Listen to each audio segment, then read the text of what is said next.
Episode 6। ऊपर आसमान से काले बादलों से पानी गिर रहा था। जैक और रीना दोनों का रोमांस उस मशाल की लाल रोशनी में है शुरुआत हो चुकी थी। रीना के गोरे बदन पर टॉर्च की लाल रोशनी मादकता से चमक रही थी। जैक ने रीना की ड्रेस के कंधे के स्ट्रैप को अपने दांतों में पकड़ लिया और उसे नीचे खींचने लगा। वक्ष का उभार मादक दिखाई दे रहा था और अगले ही पल शरीर नग्न हो जाता। वह घोड़ा गाड़ी जो उसी खड़खड़ाहट की आवाज़ के साथ आगे आगे बढ़ रही थी, एक छोटे से झटके से रुक गई। गाड़ी क्यों रुकी? रीना ने अचानक कहा और उसकी बातों के साथ ही गाड़ी के दरवाजे पर जोर से दस्तक हुई। अचानक हुई इस दस्तक से वे दोनों चौंक गए। लालटेन की लाल रोशनी में उन दोनों को बारिश में खड़ा झुर्रीदार चेहरे वाला एक बूढ़ा आदमी दिखाई दिया। बूढ़े का पूरा शरीर पानी से भीग रहा था। पल पल बिजली चमक रही थी जिससे आसपास का माहौल स्तब्ध हो गया। पेड़ दिखाई दे रहे हैं। सर, राह जगड़ गांव जाने के लिए जो पुल चाहिए वह पानी में डूबा हुआ है, इसलिए गाड़ी आगे नहीं जा सकती। थोड़ी देर रुकेंगे तो कुछ हो सकता है, बूढ़े ने गहरी आवाज़ में कहा। तो उनके इस वाक्य पर जैक ने बस ठीक है कहा और बूढ़े आदमी की ओर देखा। जैसे ही जैक ने बूढ़े आदमी की ओर देखा, उसे अपने पीछे 30 से 50 मीटर की दूरी पर झाड़ियों के पास एक अस्तबल दिखाई दिया। लकड़ी के बड़े तख्तों से बना एक अस्तबल। जैक ने एक बार अस्तबल की ओर देखा और फिर रीना की ओर देखा।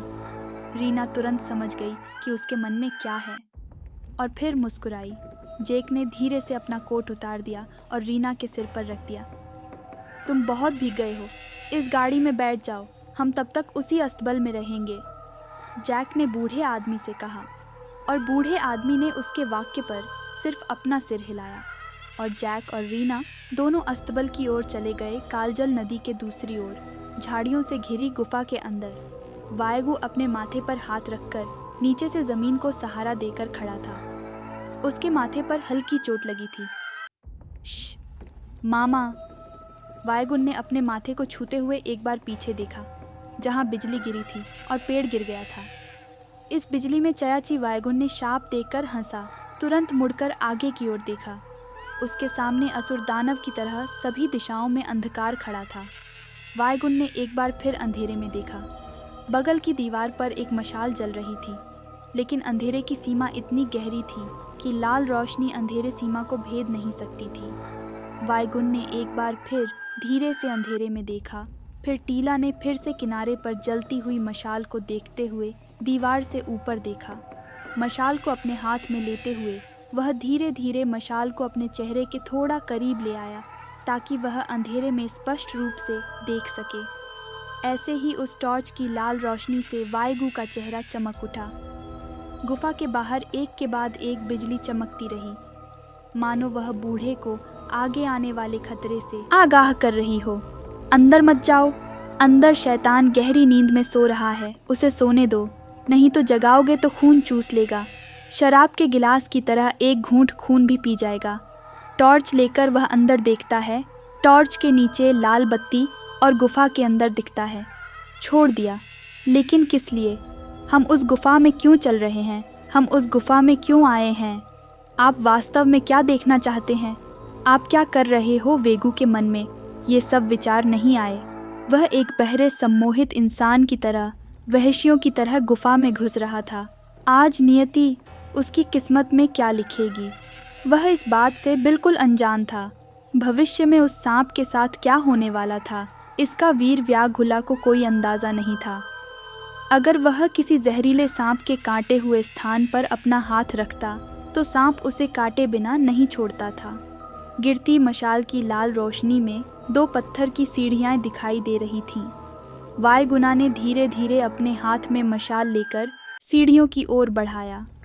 उस टॉर्च की रोशनी में वायगुला को अभी भी पैर दिखाई दे रहे थे और वे सभी पत्थर की सीढ़ियाँ नीचे ले जा रहे थे। इसका मतलब तहखाने से था। उसने अपना पैर सीढ़ी पर रखा और जैसे ही कदम वायगु के पैर को छुआ, आकाश में तेज बिजली चमकी। जंगल के पेड़ हवा से हिलने लगे। टार्च की लाल रोशनी में वायगु तहखाने की ओर एक एक कदम वह नीचे उतरने लगा और जैसे जैसे कदम आगे बढ़ते गए, वायगु की आंखों के सामने एक अलग ही दृश्य दिखाई देने लगा। और शरीर में ठंडक महसूस होने लगी। नीचे एक पुराना पत्थर का तहखाना था। वहाँ विशाल पत्थर के खंभे थे जिन पर मशालें जलाई जाती थीं। चारों ओर नाग नागिन ही नाग नागिन थे, लेकिन वे सभी चुपचाप अपनी जगह से खड़े होकर वायगु को देख रहे थे। उन्हें कोई खतरा नहीं था। वातावरण ठंडे स्वामित्व से भरा हुआ था।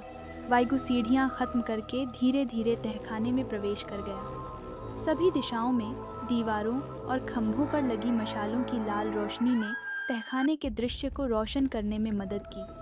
तहखाने में बिजली की कड़कड़ाहट और बारिश की आवाज़ नहीं आती थी। एक अजीब सी शांति थी जो उस तहखाने में पहले कभी अनुभव नहीं की गई थी। उस असाधारण शांति में बीच बीच में सांपों की आवाज़ भी सुनाई देती थी।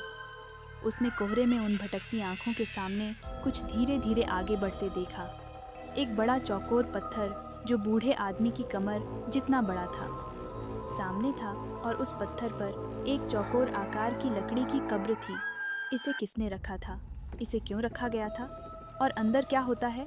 और क्या वे सचमुच जीवित हैं? जैसे ही उसने लकड़ी की कब्र देखी, अगले ही पल वायुगुण सम्मोहित व्यक्ति की तरह उसकी ओर कदम बढ़ाने लगा। तहखाने में फैली असाधारण शांति के कारण बाहर की कोई आवाज़ नहीं सुनाई दे रही थी। ठंडक के कारण वायगु के मुंह से भाप निकल रही थी। 5-6 कदम चलने के बाद बूढ़ा आदमी कब्र पर पहुंच गया।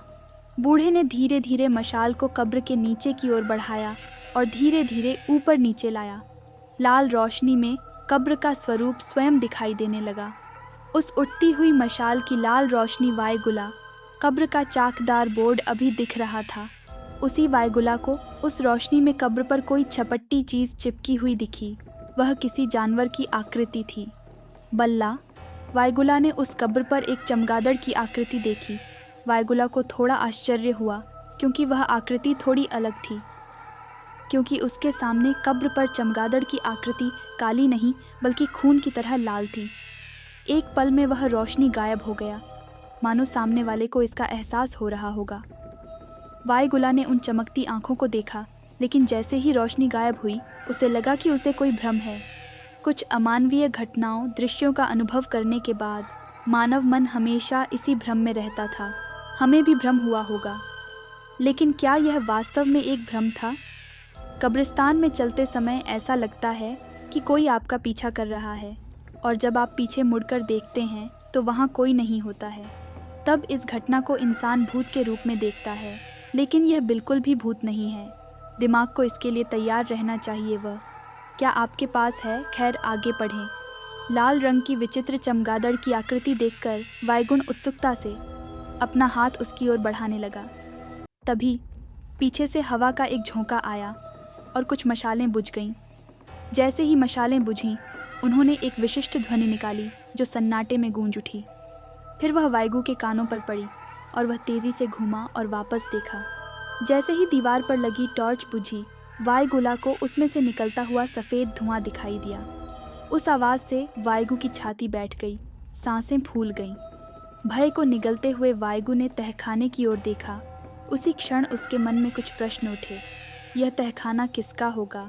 यहाँ और ऐसी भयानक परिस्थितियों में कौन रह रहा होगा? इस डरावनी अजीब जगह में। उन भयावह विचारों पर वायगु के माथे से पसीने की एक बूंद टपक पड़ी नीचे नीचे होने लगा। बूढ़े ने धीरे धीरे उसे अपने हाथ से पोंछा। जैसे ही उसने तरल बिंदु को अपने हाथ से पोंछा, घाव से बहता हुआ काला खून थोड़ा सा बूढ़े के हाथ पर लगा। उसने ले लिया। यह रंगीन चमगादड़ की मूर्ति की ओर था, और अगले ही क्षण वायगुज का हाथ मूर्ति को छू गया। वायगु को मूर्ति बहुत नरम और वास्तविक लग रही थी। वायगु के हाथ के स्पर्श से मूर्ति ने तुरंत वायगु के हाथ पर लगे खून को सोख लिया। वायगुज को पता भी नहीं चला कि पेटी का पत्ता वायगु के पीछे तहखाने की दीवार और खंभे पर था। जलती हुई मशालें ऐसे बुझ रही थीं मानो किसी अदृश्य शक्ति ने उन्हें उड़ा दिया हो। कोई आ रहा था जिसके लिए रोशनी अनिवार्य हो जाती है।